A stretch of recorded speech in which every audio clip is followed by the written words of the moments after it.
લો લા પેંડા ખાઓ. અરે વાહ, કના ઘરે દીકરો આવ્યો? કોઈના ઘરે દીકરો નહીં આવ્યો. તો પછી આ પેંડા છે ને હે? આ તો મારા ભાઈ નવી ગાડી લાવ્યો ને એના પેંડા છે. તારો ભાઈ હાસ તો નવી ગાડી કના બૂચ મારીને લાવ્યો? કામ તમે મારા ભાઈ વિશે આવું જ કહેતા હોય. આ તો એવું જ બોલે ને, તારા ભાઈના ધંધા જ આખા ગામના બૂચ મારવાના છે. હવે એવું કઈ નહીં, એની જાત કમાણી થી લાયો હે. રાત કમાણી. અને તારો ભાઈ તારા બાપાને ફોન કરીને પૂછજે કે છે કે એમની જાણ બારી 2-4 વીઘા કોકને પધરાઈ નહીં દીધી ને. તમને તો મારા ભાઈમાં કાયમ ખોટ જ દેખાતી હોય. આ તે ખોટ જ દેખાય ને. હજી તો ગયા મહિને મને ફોન કરીને કે જીજાજી ગલ્લાનું નામું ભરવાના પૈસા નહીં, જીપે કરજો ને. તમે કાયમ મારા ભાઈ વિશે આવું જ બોલતા હો. ઓહો, તારો ભાઈ તો બહુ હાલો, તારો ભાઈ તો બહુ સંસ્કારીન, તારો ભાઈ તો બહુ મહેનતુ. બસ હવે ઈ તો કે કઈ જાત કમાણીમાં હે આ ગાડી આવી?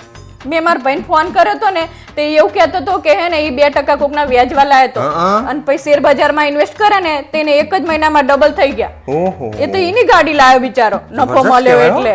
એકના ડબલ.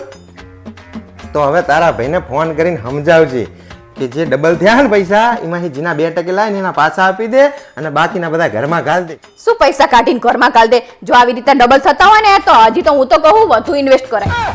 મારા બાપ, મને તો આખા ગામના ગાંડા ભટકાણા હે. અલી આ શેર બજાર હે, એમાં કોક દાડો આવે ખરા ને કોક દાડો જાય ખરા. શેર બજારનો ધંધો રહ્યો ને બહુ જ સમજી વિચારીને કરવો જોવે. એમાં કઈ વિચારવાનું ના હોય, જે થવું હોય થઈ જાય. મારા બાપ, ઈ તો જે દાડે તૈયાર ઝાટક થશે ને તાણ ખબર પડશે. હવે તાલની વાત તાણે અત્યારે તો સારું હે ને. એટલે મારા બાપ કંટાળી ગયો તમારે. તને તારા ભ્રાતાશ્રીને જે ગમે ને કરો, મને ના કહેતી પછી. છે મામુ દસ બેઠી? કઈ નહીં. અરે બોલ ને પણ ચમ. મારા ભાઈ દેવું થઈ ગયું હે. શેના હિસાબે? શેર બજારના હિસાબે.